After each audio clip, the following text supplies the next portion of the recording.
نستعينه ونستغفره ونؤمن به ونتوكل عليه ونعوذ بالله من شرور أنفسنا ومن سيئات أعمالنا من يهده الله فلا مضل له ومن يضلل فلا هادي له ونشهد أن لا إله إلا الله ونشهد أن سيدنا وسندنا وحبيبنا ومولانا محمدا عبده ورسوله صلى الله تعالى عليه وعلى آله وصحبه أجمعين أما بعد برادران عزیز، بزرگان محترم، اولاد کی تربیت کے اوپر گفتگو چل رہی تھی۔ پچھلے جمعے میں نے عرض کیا تھا کہ اللہ تعالیٰ نے مجھے اور آپ کو جو سب سے بڑی دولت عطا فرمائی ہے وہ ایمان کی دولت ہے۔ اللہ تعالیٰ نے مجھے اور آپ کو سب سے بڑی جو دولت عطا فرمائی ہے وہ ایمان کی دولت ہے۔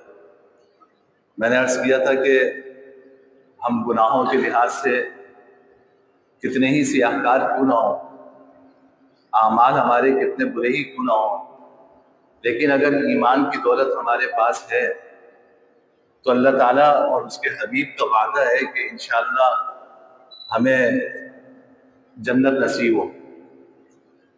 گناہ اللہ معاف فرمانا چاہے معاف فرما دیں گے، سزا دینا چاہے سزا دیں گے، لیکن بہرحال سزا بھگت کر اپنے ایمان کی بدولت اللہ کے فضل سے ایک نہ ایک دن جنت میں ضرور جائیں گے۔ لیکن اگر ایمان کی دولت نہیں ہے، سب کچھ ہے، تو پھر اللہ کا وعدہ ہے قرآن کریم میں، اللہ کا اعلان ہے کہ دنیا میں ٹھیک ہے ہم تمہیں جو چاہیں گے دیں گے، لیکن آخرت میں تمہارے لیے پھر کچھ نہیں۔ تو ہمارے پاس سب سے بڑی دولت ایمان کی دولت ہے۔ میں نے عرض کیا تھا کہ ہمیں سب سے پہلی فکر جب ہماری اولاد شعور کے دائرے میں قدم رکھے تو سب سے پہلی فکر اس کے دل میں ایمان کو پختہ کرنا، سب سے پہلی فکر یہ ہونی چاہیے کہ بچے کے دل میں ایمان کیسے پختہ ہو، اللہ پر اس کا یقین کیسے بڑھایا جائے، کیسے پیدا کیا جائے، کیسے بڑھایا جائے، سب سے پہلے اس کی فکر ہونی چاہیے۔ بقیہ اعمال اس کے بعد ہیں، یعنی بقیہ اعمال نماز ہے، بچے کو نماز کی تربیت، اچھے اخلاق، یہ ساری چیزیں ایمان کے بعد ہیں۔ سب سے پہلا کام بچے میں ایمان کا بیج بونا ہے۔ آپ نے بیج تو اس وقت بو دیا تھا جب پیدائش کے بعد اس کے کان میں آپ نے اذان کہی تھی اور اشہد ان لا الہ الا اللہ اشہد ان محمد رسول اللہ کا نعرہ آپ نے اس کے کان میں لگایا تھا، تو بیج تو آپ نے بو دیا تھا۔ اب ضرورت یہ ہے کہ اس بیج کو اس زمین پر آپ پانی دیں، اس کو پروان چڑھائیں، اس ایمان کی بیج کو تن آور درخت آپ بنائیں۔ یہ اب ماں باپ کی سب سے بنیادی ذمہ داری ہے۔ آپ قرآن کریم میں اگر غور کیجئے کہ تھوڑی دیر کے لیے اپنے ماحول کا تصور کریں کہ ہمارے یہاں جب کسی شخص کا انتقال ہو رہا ہوتا ہے یا بیماریاں ایسی شروع ہو جاتی ہیں، بڑھاپے کے آثار ہوتے ہیں کہ بھئی اب لگتا ہے کہ چل چلاؤ، ہر آدمی کو اندازہ ہو جاتا ہے کہ علامات ایسی ہر آدمی کے سامنے آ جاتی ہیں کہ جس سے پتہ چلتا ہے کہ بھئی اب زیادہ وقت رہا نہیں ہے میرے پاس۔ تو آپ سوچئے کہ ایک ہمارا طرز عمل ہوتا ہے، ہمیں کس کی فکر ہوتی ہے؟ ہمیں اس کی فکر یہ ہوتی ہے کہ میرے بعد میری اولاد کہاں رہے گی، میری بیوی کہاں رہے گی، میرے بچے ان کا اپنا مکان ہوا نہیں ہوا، کاروبار کا کیا ہوگا، اس کو کون سنبھالے گا، گھر کا خرچہ کیسے چلے گا، گاڑی کا کیا ہوگا۔ ہمارے ذہنوں میں یہ ساری فکر ہوتی ہے، اور آپ 99.99% کہوں تو یہ مبالغہ نہیں ہے کہ آپ اپنے آس پاس اگر دیکھیں کہ جو لوگ دنیا سے جا رہے تھے تو جانے سے پہلے ان کی سوچ اور ان کی فکر کیا تھی؟ وہ فکر اپنے مال، اپنی اولاد، اپنے کاروبار، اپنی تجارت کے گرد گھوم رہی ہے۔ دوسری طرف قرآن کریم میں آپ دیکھیں انبیاء کرام علیہ السلام جب دنیا سے رخصت ہوتے تھے تو وہ اپنی اولاد کے لیے کیا فکر کر کے جاتے تھے؟ پہلے پارے میں آخری سے پہلے والے رکوع میں اللہ تعالیٰ نے حضرت ابراہیم علیہ السلام کا ذکر کیا کہ وَوَصَّىٰ بِهَا إِبْرَاهِيمُ بَنِيهِ وَيَعْقُوبُ يَا بَنِيَّ إِنَّ اللَّهَ اصْطَفَىٰ لَكُمُ الدِّينَ فَلَا تَمُوتُنَّ إِلَّا وَأَنتُم مُّسْلِمُونَ۔ اللہ میرے دل میں بھی یہ فکر پیدا کرے، آپ کے دل میں بھی فکر پیدا کرے۔ سب سے پہلے میں خطاب اپنے آپ کو کر رہا ہوں، میرے اندر کوتاہی ہے۔ حضرت ابراہیم علیہ السلام کا جب آخری وقت آیا، اسی طرح ان کے پوتے حضرت یعقوب علیہ السلام کا جب آخری وقت آیا تو قرآن کریم کہتا ہے کہ انہوں نے اپنے بچوں کو جمع کیا اور بچوں سے کہنے لگے کہ یا بنی ان اللہ اصطفیٰ لکم الدین، اے میرے بچوں، اللہ نے تمہارے لیے اس دین کا انتخاب کیا ہے، اللہ نے تمہارے لیے اس دین کا انتخاب کیا ہے۔ فلا تموتن الا وانتم مسلمون، تم کوشش کرنا کہ تمہیں موت آئے اس حال میں کہ تم مسلمان ہو، یعنی تم کوشش کرنا کہ اسلام کی حالت میں تمہیں موت آئے۔ یہ ہے مرتے وقت کی فکر، یہ ہے مرتے وقت کا خیال۔ انبیاء کرام علیہ السلام کس چیز کی فکر کر رہے ہیں، میں اور آپ کس چیز کی فکر کر رہے ہیں؟ میرے بھائی، دنیا کی زندگی جو مقدر میں اللہ عطا فرمائیں گے۔ آپ کیا جب پیدا ہوئے تھے تو کیا 7 فیکٹریاں ساتھ لے کر پیدا ہوئے؟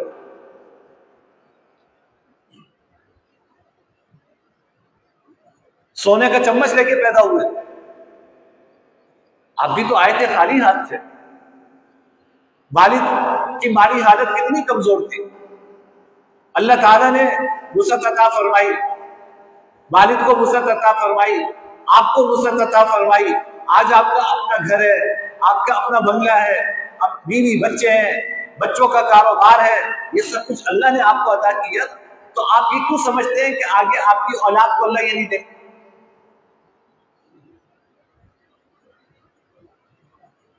حدیث میں جناب نبی کریم صلی اللہ علیہ وسلم نے اس کو طول عمل سے تعبیر فرمایا، فرمایا کہ انسان کا دل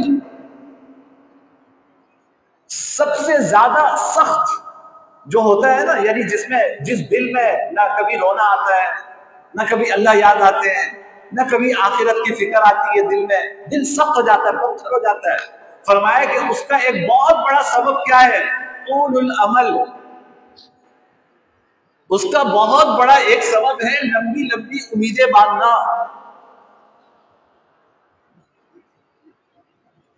صاحب مشکات نے مشکات المصابیح میں پورا ایک باب اس کے اوپر قائم کیا ہے، جس میں وہ حدیثیں جمع کی ہیں جس میں جناب نبی کریم صلی اللہ علیہ وسلم نے سے منع فرمایا کہ آپ دنیا میں زندگی گزار رہے ہو، لمبی لمبی امیدیں باندھے ہو۔ کیا امیدیں؟ اپنی فکر تو چلو اللہ نے سب کچھ دے دیا، اولاد کو بھی اللہ نے دے دیا، اب دادا جو ہے قبر میں پیر لٹکائے بیٹھے ہیں، فکر کس بات کی ہے کہ میرا فلاں پوتا اس کے گھر کا ہوا نہیں ہوا، میرا فلاں نواسا اس کا کاروبار سیٹ ہوا نہیں ہوا، فلاں پڑ پوتا اس کے لیے کچھ جائیداد ہے یا نہیں ہے۔ دادا کو مرتے وقت یہ فکر۔ خوف خدا کرو اللہ کے بندے، 7 نسلوں کی فکر کر رہے ہو تو کیا تم رازق ہو؟ آپ خالق ہو، آپ اپنی 7 نسلوں کو کھلاؤ گے؟ اللہ نے تمہیں دے دیا، اللہ نے تمہاری اولاد کو دے دیا، اب بھی اللہ اگر دے رہے تو کچھ آخرت بنانے پہ تو خرچ کر دو۔ حدیث میں اولاد کا ذکر آتا ہے کہ انتظر ولدک اغنیا، کہ تم اپنے بچوں کو مالدار چھوڑ کے مرو، یہ اس سے بہتر ہے کہ اس حال میں جاؤ کہ وہ لوگوں کے سامنے ہاتھ پھیلا رہے ہو۔ حضرت عمر بن عاص رضی اللہ تعالیٰ عنہ کو حضور نے فرمایا تھا کہ بچوں کو یہ نہیں کہ سارا مال اللہ کے راستے میں خرچ کرو، بچوں کے لیے بھی چھوڑ کے جاؤ۔ بھائی چھوڑ دیا بچوں کے لیے، ان کا مکان بنوا دیا، ہر بچے کی گاڑی ہو گئی، ہر بچے کو کاروبار میں لگا دیا، اب فکر ہے تو کس کی ہے؟ پوتوں کی فکر ہے۔ اب فکر ہے کس کی ہے؟ نواسوں کی فکر ہے، پڑھ پوتوں پڑھ نواسوں کی فکر ہے۔ اسی فکر میں دنیا سے چلے جائیں۔ اس کا مطلب یہ ہے کہ آپ خالق ہیں، آپ رازق ہیں، اگر آپ اپنے پوتوں کو دے کر نہیں جائیں گے تو میرا خالق وہ بیچارے بھوک سے مر جائیں گے۔ آپ کی آنکھ بند ہوگی، جس پوتے جس نواسے کے لیے آپ نے سب کچھ کیا تھا وہ مڑ کر آپ کی قبر پہ نہیں آئے۔ انسان کے جو کام آئے گا وہ کام آئے گا جو زندگی میں اس نے اپنے ہاتھ سے اللہ کے راستے میں خرچ کیا۔ آپ نے فرمایا کہ ایک آدمی زندگی میں نہیں خرچ کرتا، جب مرنے کا وقت آتا ہے، حدیث ہے، مرنے کا وقت آتا ہے کہتے ہیں فلاں کے میرے مرنے کے بعد فلاں کام میں اتنا خرچ کر دینا، فلاں نیک کام میں اتنا خرچ کر دینا۔ حضور نے فرمایا ہائے افسوس کہ اب مرنے کا تیرا وقت آ رہا ہے تو کہتا ہے کہ فلاں نیک کام کر دینا، فلاں نیک کام کر دینا، اب تو یہ مال تیرا ہے ہی نہیں، اب تو تمہارا ہے ہی نہیں۔ تمہارا تو تب تک تھا جب تک موت کے آثار نہیں شروع ہوئے تھے۔ آپ کا مال تو اس وقت تک آپ کا مال تھا جب تک کہ موت کے آثار نہیں شروع ہوئے تھے، آپ کا مال تھا۔ جیسے ہی مرض الوفات شروع ہوا، وہ بیماری شروع ہوئی کہ جس میں انسان کی وفات ہوتی ہے، اب وہ اپنے مال میں تصرف نہیں کر سکتا، اب ہدیہ نہیں دے سکتا کسی کو، اب جو کرے گا یہ بہت پہ وصیت ہوگی، وجہ یہ کہ اس سے وارثوں کا حق متعلق ہو گیا۔ تو حضور نے فرمایا کہ پوری زندگی تو کچھ کیا نہیں، پوری زندگی یہی فکر ہے، بیٹوں کی فکر، بیٹی کی فکر، پوتوں کی فکر، نواسوں کی فکر، آگے اس سے اگلی نسلوں کی فکر، 7 نسلوں کی فکر کرتے کرتے آخر میں جب وقت آتا ہے کہتا ہے کہ فلاں اللہ کے راستے میں اتنا صدقہ کر دینا، فلاں بیوہ کو اتنا دے دینا، مدرسے میں اتنا دے دینا، مسجد میں اتنا دے دینا۔ فرمایا کہ اب کیا دینا؟ اب تو تمہارا رہا ہی نہیں کچھ، اب کیا دے رہے ہو؟ تمہارا تو اس وقت تک تھا جب تک تمہاری صحت والی زندگی تھی، اس وقت تک تو تمہیں یاد ہی نہیں آیا۔ اس کو طول عمل کہتے ہیں۔ طول عمل کا مطلب کیا؟ لمبی لمبی امیدیں قائم کرنا کہ میرے پوتے یوں کریں گے، میرے پڑ پوتے یوں کریں گے، میرے نواسوں کا یہ گھر ہوگا، میرے پڑ نواسے ہوں گے، ان کا یہ گھر ہوگا، اور اس کے بعد یہ ہوگا وہ ہوگا۔ انسان یہ امیدیں قائم کرتے کرتے دنیا سے چلا جاتا ہے اور اپنی آخرت بنانے سے محروم ہے۔ آخرت بنانا کیا؟ اللہ نے آپ کو پیسے دیے، آپ نے اپنی اولاد پہ بھی خرچ کیا، آپ یتیموں پہ بھی خرچ کرو، اپنے ہاتھ سے خرچ کرو، آپ جہاد میں بھی خرچ کرو اپنے ہاتھ سے، آپ مدرسوں پہ بھی اپنے ہاتھ سے خرچ کرو، آپ مسجد میں بھی اپنے ہاتھ سے خرچ کرو۔ جو آپ اپنے ہاتھ سے خرچ کریں گے وہی خرچ ہے، آپ کے جانے کے بعد کوئی یاد نہیں رکھے گا۔ دیکھیں میرا تجربہ یہ ہے، میں آپ کو سچی بات بتاؤں کہ انسان کے ہاتھ میں جب تک پیسے آتے نہیں نا تو وہ کہتا ہے مجھے پیسوں ویسوں کی کوئی ضرورت نہیں۔ جیسے ہی ہاتھ میں پیسے دیے، اب کہو کہ اچھا ضرورت ہے یا نہیں، فوراً بیانیہ تبدیل ہو جائے گا، نہیں بھائی کچھ ضرورت تو ہے۔ لوگ مجھ سے کہتے ہیں نا کہ بھائی میں کہتا ہوں بہنوں کو میراث دو، بہنوں کو میراث دو، بیوی کو مہر دو، تو بیوی سے مہر معاف کروا لیتے، یعنی اس سے بھی زیادہ کوئی خساست کی بات ہوگی کہ بیوی کی منت سواجت کرتے ہیں کہ مہر اتنا مقرر کیا تھا، اللہ کے واسطے مہر معاف کر دینا۔ شرم و حیا نہیں ہے، اتنا کیا ہی کیوں تھا جو دے نہیں سکتے، اتنا مہر مقرر کرتے جو تم دینے کے قابل ہوتے، مہر بیوی سے مہر معاف کروا دی۔ بہنیں ہیں، ابا کی میراث میں ان کا حصہ بنتا ہے تو بہنوں سے وہ میراث کا حصہ معاف کروا لیا۔ بہنیں بیچاری کیا کرے، بھائی ہے، بھائی نے کہا کہ تم لے کے کیا کرو گی، اپنے گھروں میں خوش رہو، بہنوں نے بھی کہا کہ ہاں بھائی تمہیں ضرورت ہے، تم ہمیں دو گے تو گھر بیچنا پڑے گا، کوئی بات نہیں، ہم نے اپنا حصہ معاف کر دیا۔ شرعاً اس معافی کا کوئی اعتبار نہیں۔ وجہ کیا ہے؟ وجہ یہ کہ دیے بغیر معافی ہوتی، معافی تب ہوتی جب آپ بہنوں کے ہاتھ میں ان کا حصہ دیتے، لینے کے بعد وہ آپ کو ہدیہ کر دیتے. وہ لینے کے بعد آپ کو ہدیہ کر دیتے. بیوی کے ہاتھ میں مہر دیتے، مہر لینے کے بعد بیوی آپ کو ہدیہ کر دیتی. یہ ہوتا ہے ہدیہ. لیے بغیر معاف کرنا شرن اس کا کوئی اعتبار نہیں. اب آپ دے کر پھر دیکھیے کہ وہ آپ کو ہدیہ کرتی ہے یا نہیں.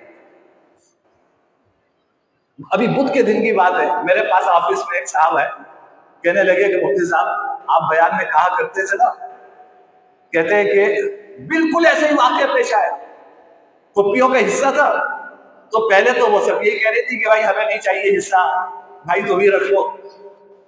تو ہمارے ابا نے کہا کہ نہیں بھائی، اس طرح مفتی صاحب نے منع کیا ہے، پہلے ہم ساری چیزیں بیچیں گے، جس کا جو حصہ ہے اس کے ہاتھ میں دیں گے، پھر اس کے بعد اس کو کسی کو ہدیہ دینا ہے، اللہ کے راستے میں خرچ کرنا ہے، پھر وہ اس کی مرضی وہ کرے. الحمدللہ دین کی سمجھ تھی، سارا کچھ بیچا. جب پھپھیوں کے ہاتھ میں ان کا حصہ رکھا تو پھر انہوں نے کہا کہ پھپھی آپ کہہ رہی تھی نا کہ فلاں مسجد میں پیسے دینے ہیں، تو کہنے لگی کہ اچھا میں ذرا سوچوں گی، میں ذرا سوچوں گی. بہت ساری چیزیں ہیں سامنے، ہو گئی بات. آپ اللہ کا دین آپ اس کو سمجھتے ہیں کہ ایسی سچی سی بات ہے. ہماری شریعت نے، ہمارے دین میں زبانی معافی کا کوئی اعتبار نہیں کہ آپ دیے بغیر وہ کہتے ہیں کہ جی میں نے معاف کر دیا، میں نے بھائی کو دے دیا، میری طرف سے اللہ کے راستے میں خرچ کر دو. کوئی جائز نہیں. آپ اس کے ہاتھ میں اس کا حصہ دیں. ہاتھ میں حصہ لینے کے بعد پھر میں دیکھتا ہوں کہ وہ پیسے آپ کو ملتے ہیں یا نہیں ملتے. بیوی سے کہہ دیا مہر معاف کر دو، تو اس بیچاری کو آپ کے گھر میں رہنا ہے تو معاف نہیں کرے گی تو کیا کرے گی؟ بات تو تب ہے نا کہ جب 5 تولہ سونا آپ نے مہر میں رکھا تھا، اب آپ 5 تولے کا زیور بنا کے بیوی کے گلے میں پہنائیں، اور اس کے بعد میں دیکھتا ہوں کہ وہ بیوی آپ کے ہاتھ میں وہ زیور اتار کے دیتی ہے یا نہیں دیتی. کوئی معافی نہیں. تو میرے بھائی، یہ جو لمبی لمبی امیدیں باندھتے ہیں نا کہ ایسا ہوگا تو ایسا ہوگا، اور پھر 100 سال بعد یہ ہوگا تو 150 سال بعد یہ وقت آئے گا، اس کا مطلب یہ کہ آپ نے اپنے آپ کو خالق بھی سمجھا ہے، آپ نے اپنے آپ کو رازق بھی سمجھا ہے. آپ یہ سمجھتے ہیں کہ اگر میں اپنی 7 نسلوں کے لیے کچھ کر کے نہیں گیا تو میری نسلیں بھوکی مریں گی.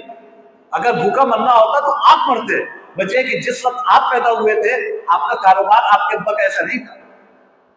آپ خود سوچئے کہ کیا صورت حال.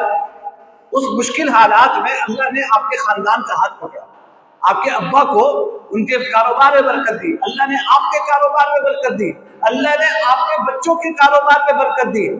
پھر بھی پیٹ نہیں بھرا، پھر بھی یہی ہے کہ 7 نسلوں کا کیا ہو. تو چلے جاؤ اس سوچ کے ساتھ، یہ 7 نسلوں کی فکر قبر میں آپ کے کام نہیں ہے.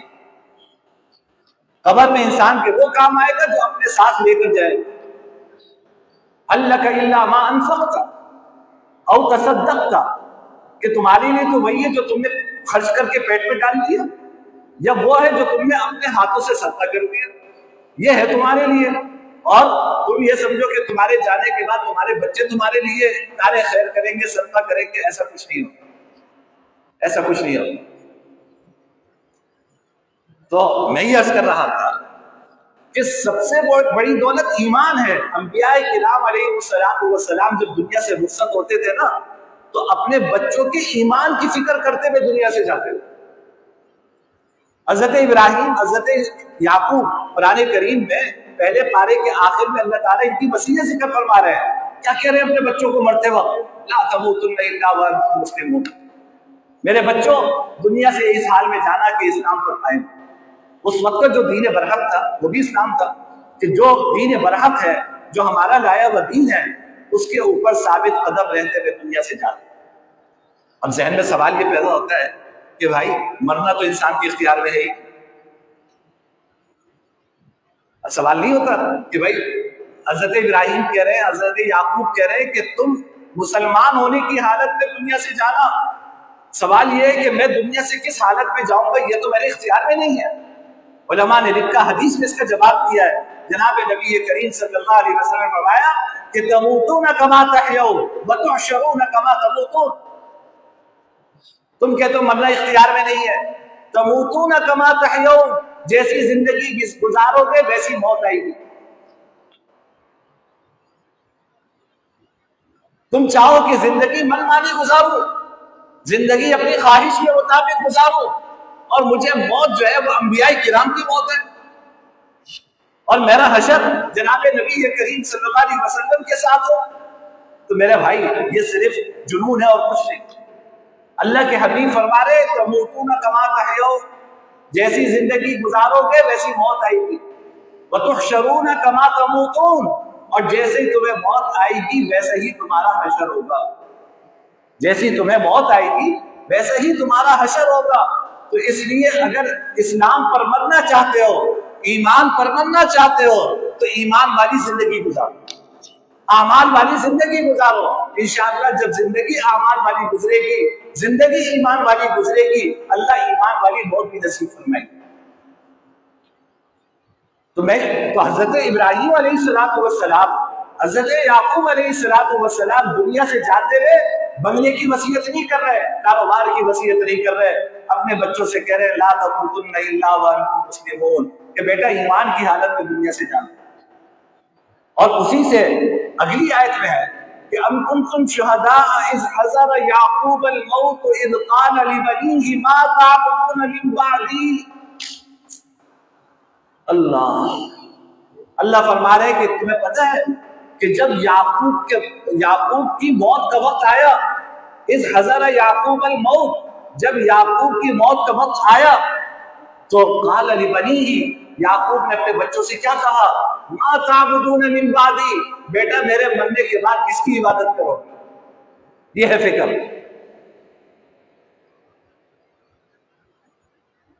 جب موت کا وقت آیا تو موت کے وقت حضرت یعقوب کو اپنے بچوں کی دنیا کی فکر نہیں ہے، ان کو پتا ہے کہ جو رب 7 پتھروں کے نیچے کسی کیڑے کو رزق دیتا ہے وہ اللہ میرے بچوں کو بھوکا نہیں مارے گا، جس اللہ نے مجھے سب کچھ عطا فرمایا وہ اللہ میری اولاد کو بھوکا نہیں مارے گا۔ ان کو یقین ہے، ان کو فکر ہے، تو کس بات کی فکر ہے؟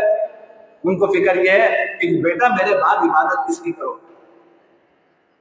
قالوا نعبد الہک و الہ آبائک ابراہیم و اسماعیل و اسحاق، بچے کہنے لگے ابا آپ فکر نہ کریں، ہم آپ کے خدا کی عبادت کریں گے، آپ کے آبا و اجداد ابراہیم اسماعیل اسحاق کے خدا کی عبادت کریں گے، آپ فکر نہ کریں۔ یہ ہے انبیاء کرام علیہ السلام کی فکر، کہ وہ دنیا سے جاتے ہیں تو اپنے بچوں کے بارے میں سب سے اہم فکر ان کے نزدیک ایمان کی فکر ہوتی ہے۔ دنیا میں ہوتے ہیں تو سب سے پہلا کام اپنے بچوں کے دل میں ایمان کا بیج بونا ہوتا ہے، اس بیج کی تخم آوری ہوتی ہے، اس کو تن آور درخت بنانے کا کام سب سے اہم کام ان کے نزدیک ہوتا ہے۔ یہی وجہ ہے کہ جناب نبی کریم سرور دو عالم صلی اللہ علیہ وسلم کے بارے میں آتا ہے تفسیر قرطبی میں، یہ روایت ہے کہ کان النبی صلی اللہ علیہ وسلم اذا افصح الغلام من بنی عبد المطلب علمه هذه الآية وقل الحمد لله الذي لم يتخذ ولدا ولم يكن له شريك في الملك ولم يكن له ولي من الذل وكبره تكبيرا، کہ جناب نبی کریم صلی اللہ علیہ وسلم کے خاندان کا جب کوئی بچہ، خاندان کا بنی عبد المطلب کی بات آئی ہے، آپ کے خاندان کا جب کوئی بچہ بولنے کے قابل ہوتا تھا، بولنے کے قابل ہوتا تھا، حضور اس کو یہ آیت سکھاتے تھے کہ قل الحمد للہ الذی لم یتخذ ولدا، تم یہ کہو کہ اللہ نے کوئی اولاد نہیں بنائی، ولم یکن لہ شریک فی الملک، بادشاہت میں اللہ کے ساتھ کوئی شریک نہیں ہے، وکبرہ تکبیرا، اس کی کبریائی بیان۔ آپ دیکھو بچہ بولنے کے قابل ہوا، سب سے پہلی بات حضور اس کو کیا سکھا رہے ہیں؟ اللہ کی توحید، اللہ کی کبریائی، کہ دیکھو اللہ کی ساری بادشاہت اللہ کے لیے ہے، اللہ کے ساتھ کوئی شریک نہیں ہے۔ سب سے پہلی بات حضور اپنے بچوں کو یہ سکھاتے ہیں۔ ہم سکھاتے ہیں کہ لٹل اسٹار پتہ نہیں کیا کیا، یہ انگریزی کی پوئمز ہیں، بچوں کو یہ سکھاتے ہیں۔ اللہ کے حبیب اپنے خاندان کے بچوں کو یہ سکھا رہے ہیں، توحید کی تعلیم دے رہے ہیں۔ میرے بھائی وقت ختم ہو گیا، میری گفتگو کا حاصل یہ ہے کہ سب سے اہم نعمت اللہ کی ہمارے پاس ایمان، اور ہمیں زندگی میں بھی مرتے وقت بھی سب سے بڑی فکر ہمارے سامنے یہ ہونی چاہیے کہ اللہ نے جو مجھے ایمان کی دولت عطا فرمائی ہے، میرے بچوں کو میں یہ ایمان کی دولت کیسے منتقل اللہ نے عطا فرما دی بچوں کو بھی، تو کیسے بارآور ہو، اس ایمان کو کیسے مضبوط بنایا جائے، اس ایمان پر ان کو کیسے ثابت قدم رکھا جائے تاکہ وہ دنیا سے جائیں تو ایمان پر جائیں۔ سب سے پہلی فکر انسان کی یہ ہونی چاہیے۔ اللہ مجھے بھی یہ فکر نصیب فرمائے، اللہ آپ کو بھی یہ فکر نصیب فرمائے۔ بقیہ انشاءاللہ اگلے جمعے عرض کروں گا۔ آخر دعوانا الحمدللہ۔